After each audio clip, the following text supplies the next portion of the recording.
From the heartland of America and the gateway to the West, good morning, good evening, wherever you may be across the nation, around the world. I'm George Norrie. This is Coast to Coast AM. Later tonight, the psychic world. Here's what's happening.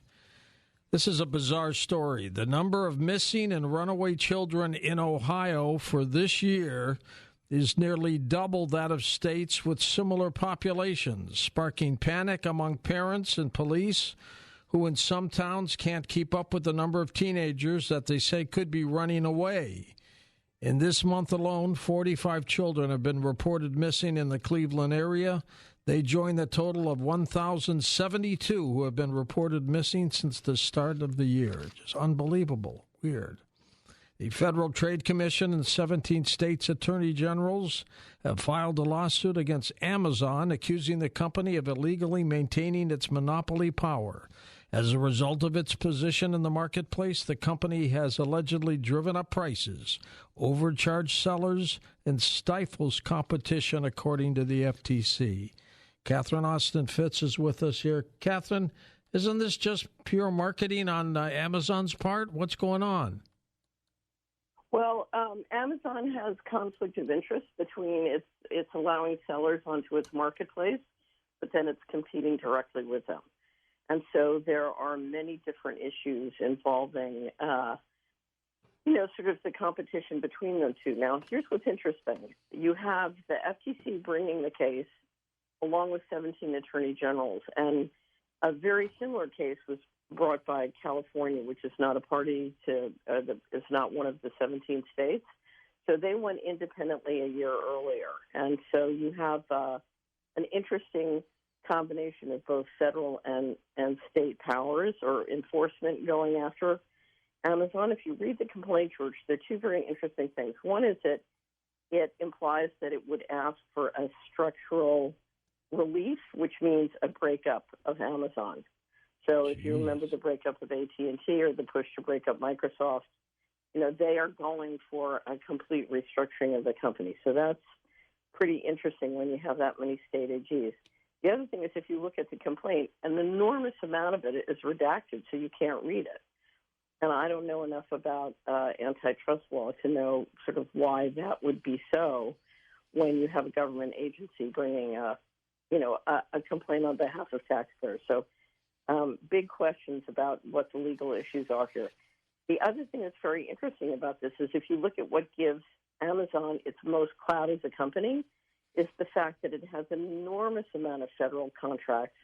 It has the lead contract for the CIA and the 17 intelligence agencies, and just won a big piece of the DoD contract. So if you look at how much the federal government is putting into Amazon coffers and the clout it gives Amazon, you have the main part of the government, putting Amazon in a position of great clout within the marketplace, whereas this part of the government is saying, well, that's a problem. So there's a bit of a multiple personality disorder going on in the federal government in terms of anointing Amazon with tremendous power and its cloud with tremendous power, and then, coming back on its retail marketing. I would point out, if you look at how many of the big banks that Amazon probably provides cloud services for, I think there is a tremendous argument for the structural relief issue. So this could get interesting, and it's too new and too early to see how seriously the courts take it. They filed out in Washington, right in Amazon's old home base. So this is going to be a very interesting case. Let's keep our eyes on this one, Catherine. Amazing story.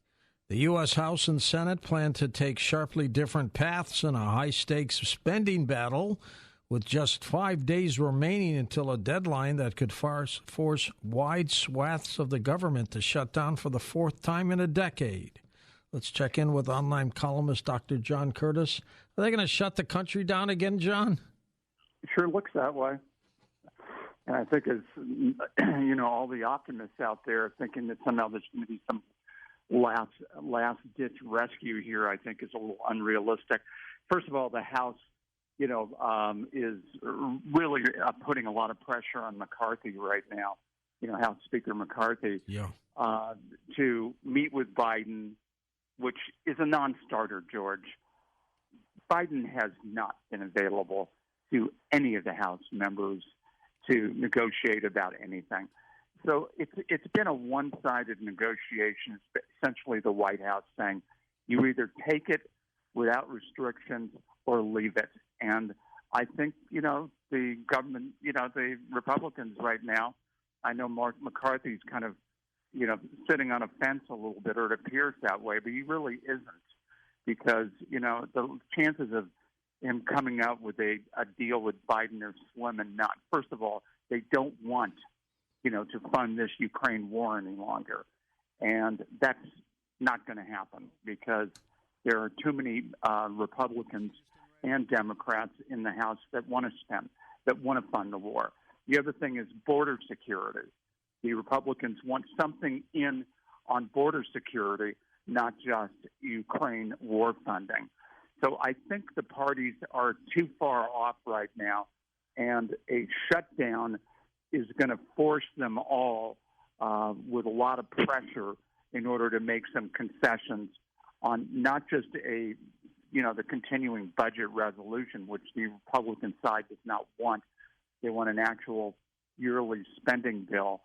And with a $33 trillion national debt and a $1.6 trillion annual federal budget deficit right now, the government and the Democrats are not focused on reality at all as to what's happening, and Republicans want to see some kind of fiscal restraint. Well, here we go. Dr. John Curtis, onlinecolumnist.com. Will they shut the government down? We shall see. The formation of a new supercontinent could wipe out humans and all other mammals still alive in 250 million years, according to researchers.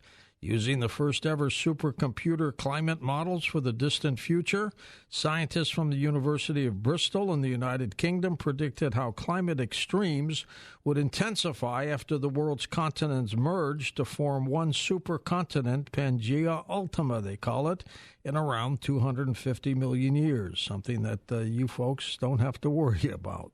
They found it would be extremely hot, dry, virtually uninhabitable for humans and mammals who are not evolved to cope with prolonged exposure to excessive heat.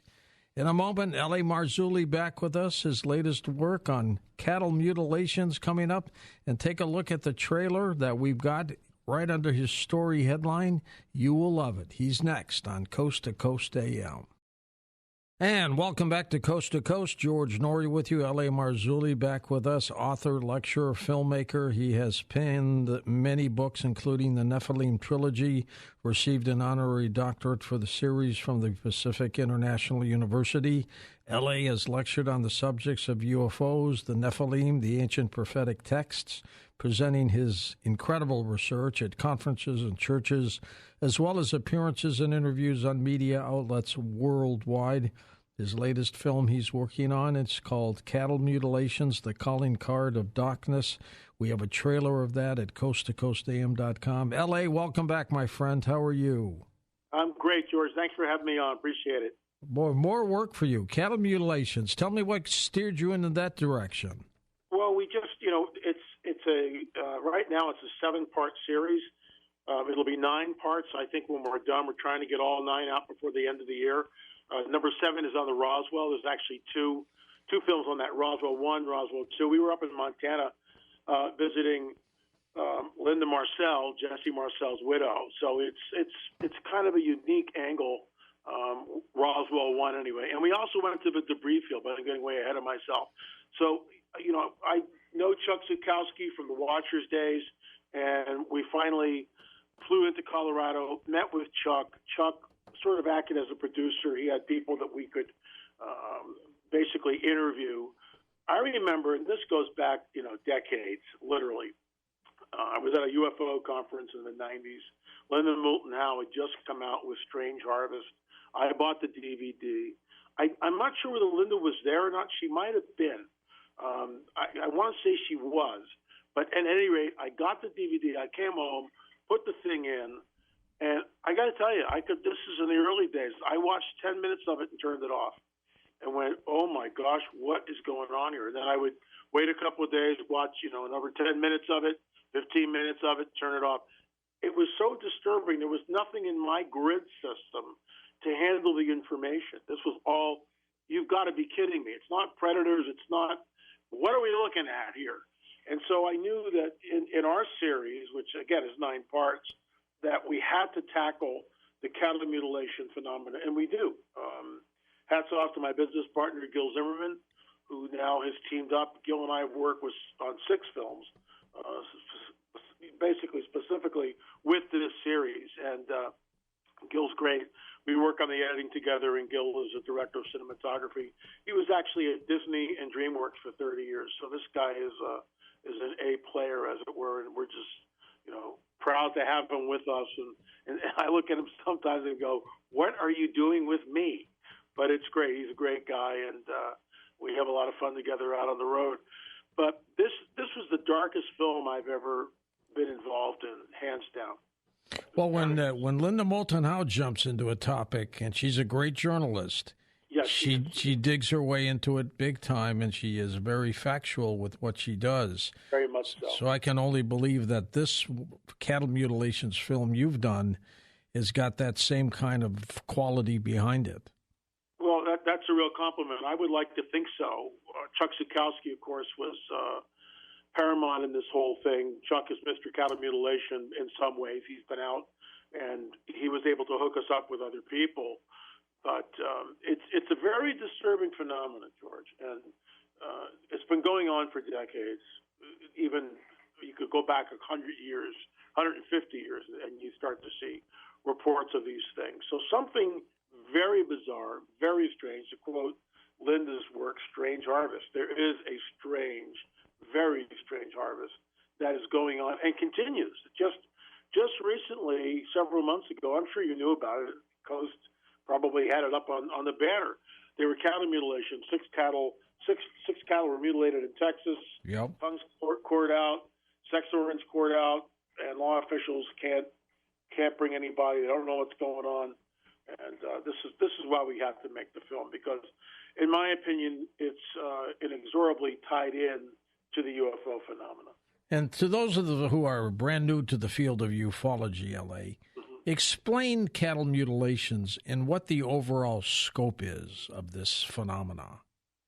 There was an article I wrote for Property Watchers magazine, and it was a little fictional account. So a rancher, I'll just do it sort of tongue-in-cheek here. A rancher goes out and looks at his head of cattle, and maybe he's got 150 head in a huge pasture, and everything is good. He's got his pickup truck out there, or his 4Runner, and he's putting them down for the night. What I mean by that, just checking on them, making sure they're good. Nothing's going on. You see some lights in the sky, which are kind of bizarre. Not sure what he's looking at there, but he just kind of shrugs it off. There's really nothing to look at, but they were kind of strange lights. But okay, maybe it's swamp gas or something.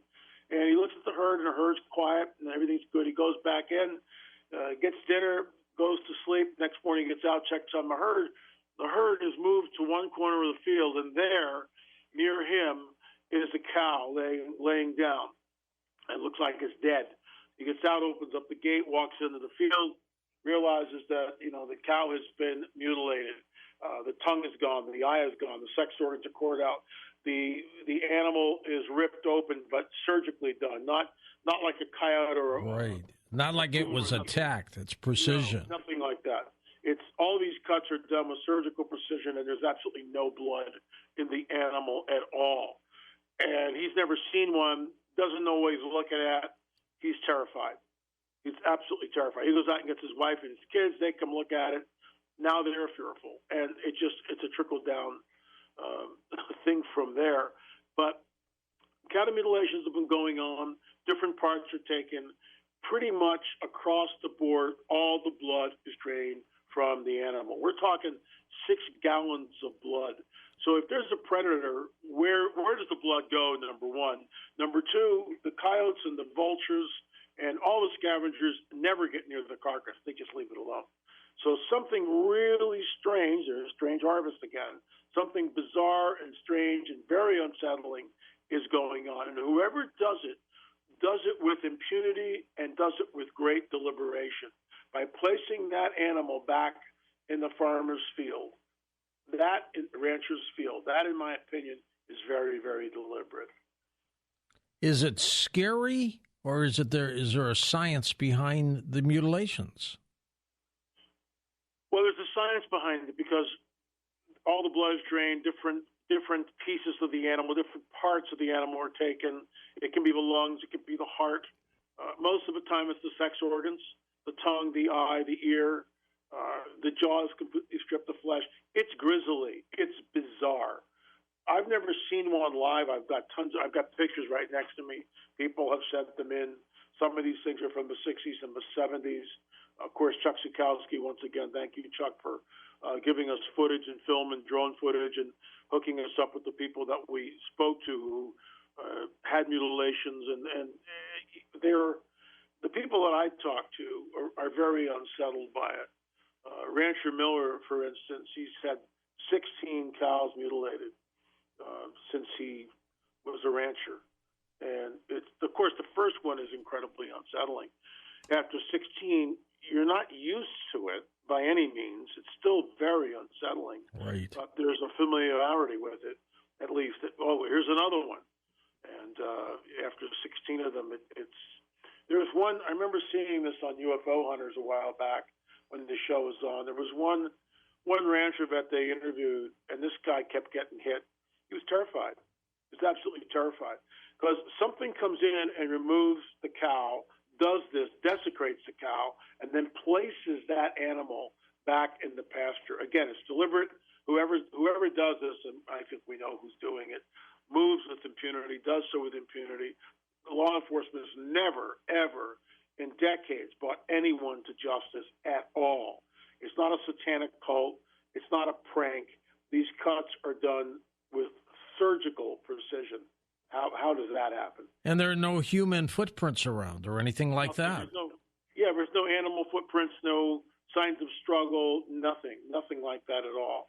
No human footprints, nothing where it shows the animal is thrashing about. Animals placed there. And the rancher comes out and sees the animal, and the rest is history. Calls the veterinarian. Vet has no answers. Law enforcement has no answers. We have answers. This is, again, it's the darkest. I'd be in my studio here, and Tom was asking me, are you back on the land? Yeah, we've been back for 2 years this December. It'll be 5 years since we lost everything in the house fire, in the Woodley fire. There was I think upwards of 2,000 people, last time I checked, that had lost their homes. So it was devastating. But I would sit in my studio here, and I would work on the editing. And let me back up. When we filmed this, I figured, I'll have this. We filmed it in May of this year, and I said, I'll have this thing out in June. We didn't get it out till August. And there's a reason for it, because there was weird stuff happening in the edit process. Like entire files would go missing, which I've never seen before. When we would do a render, Gil and I would sit there, we'd do a render, and we'd wait a couple hours, come back and look at the render to check it, to send it off of a duplicator. And the images, some would be there, some wouldn't be there. We were on with tech support. But when I was editing it by myself, getting a timeline, getting things kind of ready to have Gil come down and give it a second thought, second set of eyes, whatever, I'd work on it for like an hour, then I have to get out of the studio. I'd go out, putt around in my garden, go down to the beach, do a run, anything. Sit in the sun just to get away from it. It's the darkest film I've ever worked on. Very disturbing. It's certainly not for anyone. There's a warning that we show in the beginning of the film. And I'm not hyping here, George. I'm really not. This isn't a hype to get people to buy the film. Trust me. There's no happy ending. There's no release. In other words, when you watch it, most people, when they watch a film, there's a curve. And somewhere in that curve, there's a release. There's, okay, we can handle this. There's things flip. There's a happy ending. There's no happy ending here. There's no happy ending. There's no, you don't sit there and go, wow, I'm really glad I watched that film. You sit there and you go, oh, my gosh, what have I gotten myself into? Because it's like looking, to quote the late Russ Dizdar, it's like looking into Hell's Kitchen. It's that disturbing. We're going to take a short break, L.A., and come back and talk more about your film, Cattle Mutilations, The Calling Card of Darkness. And it is dark, no question about that. And we'll take calls with L.A. next hour. And welcome back to Coast. George Norrie with you, along with L.A. Marzulli. His latest film is called Cattle Mutilations. We've got the trailer up at coasttocoastam.com right under the introduction to L.A., so go take a look at that. L.A., do we know how long cattle mutilations, this phenomena, has been going on? Is it recorded anywhere? Yeah, Chuck had a report from the 19th century, from the 1800s. So it goes back. Native Americans talk about certain things like that. It definitely goes back a ways. It really came to the forefront with Snippy the horse. The horse's name was actually Lady. In some ways, it's ground zero for the cattle mutilations in modernity in the present time, but they go back before Snippy. But Snippy was a horse in Alamosa, and we actually went to UFO watchtower right near Alamosa, and we saw the skeleton of Snippy, and we interviewed Judy Messeline, who is the owner of the skeleton, and she knows everything about this thing. She also, on camera, told us about a gentleman who was there when they performed in the necropsy on Snippy, and when they opened her up, there was no brain in the skull. Oh, my God. Yeah, how's that possible? That's bizarre. Yeah, it's completely bizarre. Same thing, they opened up the chest cavity. The lungs were gone, the heart were gone. So we get this strange harvest, to use Linda Moulton Howe's terminology. It's grisly, it's unprecedented, it's bizarre. Something is going on, and it ties into, in my opinion, the UFO phenomenon. In your opinion, if it's tied into the ET UFO phenomenon, what are they doing? What do you think they are doing? I'll tell you something, and you would know because you're like the center. Everything sort of comes into Coast, let's face it, with this. You would know more than I. And I'll drop this on you. I've never heard anybody else talk about it. I can't believe we're the first people to connect the dots, let's put it that way. We know in the abduction phenomenon, we know that it's real. Not because Elliot Marzulli states it, because Brett Baer on Fox News talked about it. So it's out in the open. We know from books like Taken, Whitley Strieber's work, John Mack, Dr. David Jacobs. I mean, we know people are taken. From our own film on abductions, women are taken, they become pregnant. Here's the kicker. David Jacobs believes, as I do, that there is a very nefarious agenda going on here. So the classic abduction phenomenon is a woman is taken. That's called kidnapping, by the way. She's raped because it's never consensual. She finds herself pregnant, but there is screen memory, so she knows she's pregnant, but she believes it's her husband. So they kind of rejoice. And in the third month of pregnancy, the woman is then taken aboard again, and the entity, the hybrid entity which is in her womb, is taken from her. Now that's classic abduction stuff. Absolutely. But here's where we have a different twist. We know this, that in modernity, in the present day, right where we are, the powers that be, the medical association and others, are creating artificial wombs.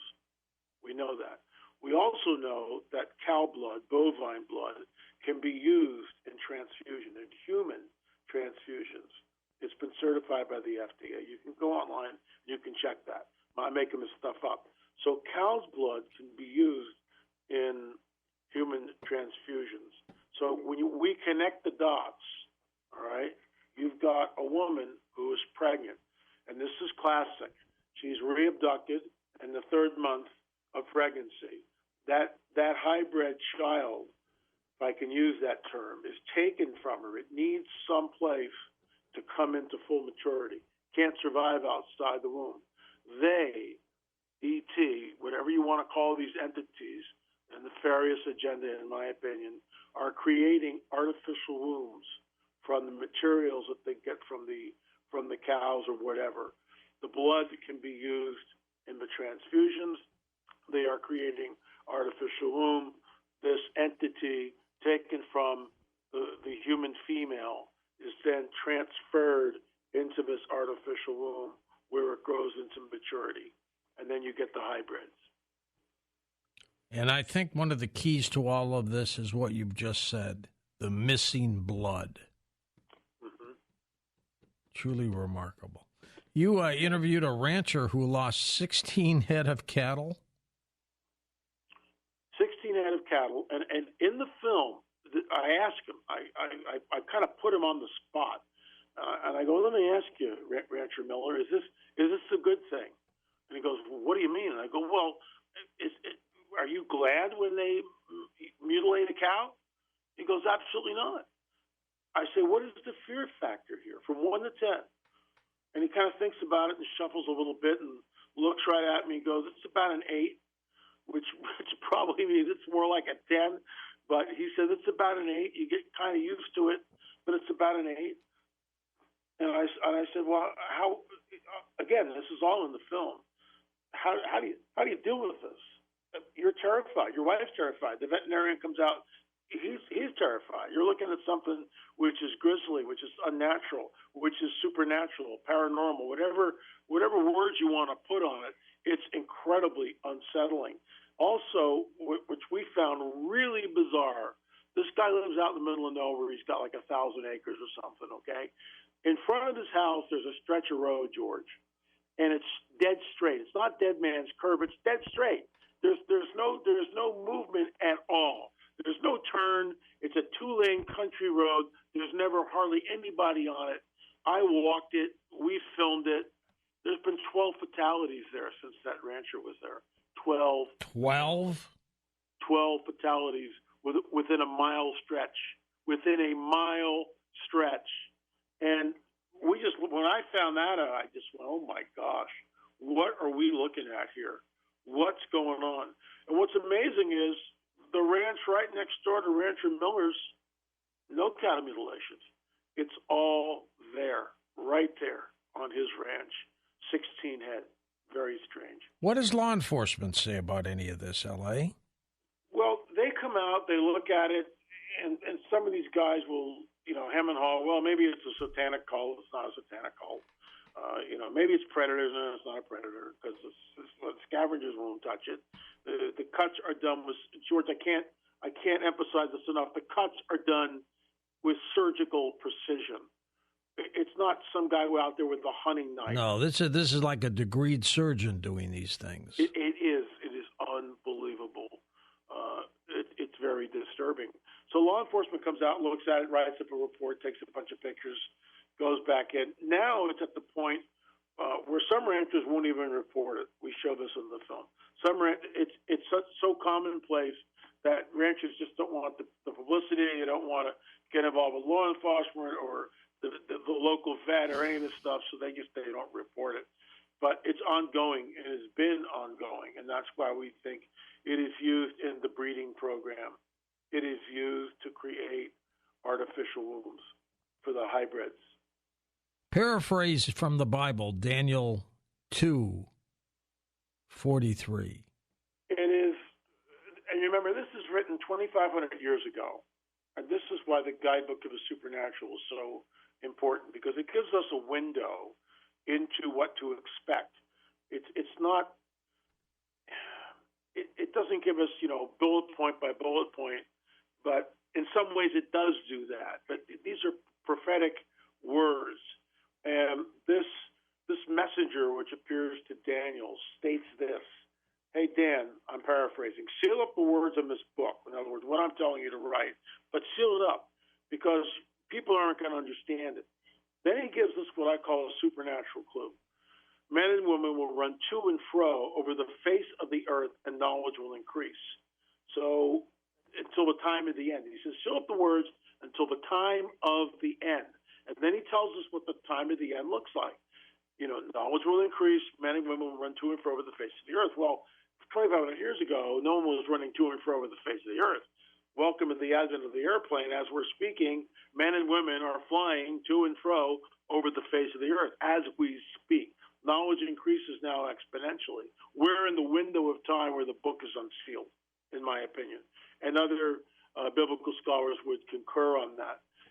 There's a phrase which is very disturbing, but pregnant with meaning.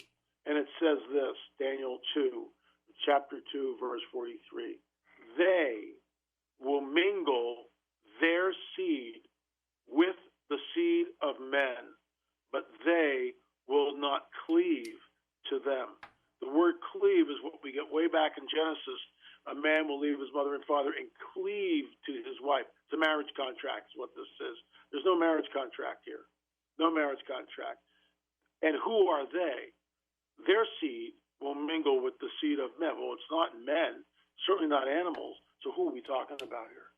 I call that a supernatural clue because this is exactly what's going on. There's a mingling of the seed. There's a book we're publishing. The author's name is Karen Wilkinson. She is sort of a tentpole in our number 4 film on abduction. She was abducted at a very young age. We're talking 5, 6 years old. Impregnated by them 3 different times, George. And that's why she wrote the book, Stolen Seed, Evil Harvest. We're just about to release it. So it's a fascinating inside view of what is going on here. And that's why she calls it Stolen Seed, because she's kidnapped, because that's what it is, raped, because that's what it is, and then the child is taken from her. The entity is taken from her. She's been on board the ship. She learned to fly the ships. She's seen the hybrids. She's seen the grays. She's seen the handler, the whole 9 yards. That's why it's so. The book will be a must-read for ufologists because it's really an inside look as to what's going on, what the end game is, and how she got out of it, how she finally was able to stop the abductions. But the counter mutilation phenomenon is ongoing. It's not stopping. It's part of the breeding program. It ties back into ancient prophetic text, Daniel 2:43, the mingling of the seed, which is exactly what we see. It's exactly what we see. Their seed is mingling with the seed of men. Who are they? Who are they? This goes back to even further. It goes all the way back to Genesis 3:15, where we see that the seed of the dragon is at war with the seed of the woman. I mean, that sets up the rest of the biblical prophetic narrative, or as I prefer to call it, the guidebook of the supernatural, because that's really what it is. So we've got these ancient prophetic texts that are warning us of the mingling of the seed, and then we see it happening in modernity. We see exactly that, I mean, to the nines, happening right now in modernity, and hybrids are walking amongst us. There's no doubt about that. L.A., prior to the mutilations occurring, does anybody report seeing UFOs or lights or anything in the areas? Absolutely. Usually a rancher isn't sure what he's looking at. The lights will dart around, maybe an orb or something, and kind of catches his eye, and what the heck is that? But they shrug it off because they're not schooled like yourself or myself. They haven't traveled in this. Specifically on the first one, is what the heck just happened? And sometimes it's multiple mutilations in one rancher, like Rancher Miller, 16 head of cattle over the years, unbelievable. It's basically one every couple of years. They do see lights. Miller talks about he's had other stuff happen on the ranch where this like sphere, an orb came into the room, passed over him. When it happened, the next morning he woke up and he couldn't walk. And then they got him to the doctor, and whatever happened, it wore off and he was okay. So it's, once again, it's high strangeness. There's no doubt about it. But there's nothing, I can't stress this enough. It's the calling card of darkness, because whoever does this does it deliberately. And what I mean by that is the rancher comes out, he sees it, he's terrified. Mm-hmm. The fear factor's innate. Gets his wife and kids, they come out, and maybe the kids are teenagers. They see it, they go into school, they're freaked out, they tell their classmates, maybe a couple of classmates comes over, they look at the thing, they're freaked out. He calls the veterinarian, he comes out, he's never seen anything like it, probing around the animal, looks at the surgical precision, can't figure out why the blood is drained, no signs of a struggle, the animal's perfectly healthy, does a necropsy on it. He can't figure out what's going on. Law enforcement comes out. They take a bunch of pictures. Finally, a newspaper guy comes out, and he writes a story on it, takes a couple of pictures. It's in the paper, and fear, fear, fear, fear. And the circle just gets bigger and bigger with fear. The calling card of darkness. The dragon's calling card is always one of fear. That's his deal. That's his deal. And as I said to Chuck Zukowski, I said, why not just, if these are benevolent space brothers, okay, maybe they need this for food or something, whatever. Let's give them the benefit of the doubt. Why not just take the carcass and dump it? You got a ship that can travel, jump through space, so dump it in a lake someplace 500 miles away, or dump it in the ocean. No, they place it back in the farmer's field. It's deliberate, in my opinion. Absolutely deliberate. There's one scenario in the film where I talk to Chuck, and I go, well, let me ask you something, Chuck. Hold on, L.A., right there. We'll talk about that scenario and take calls when we come right back on Coast to Coast AM.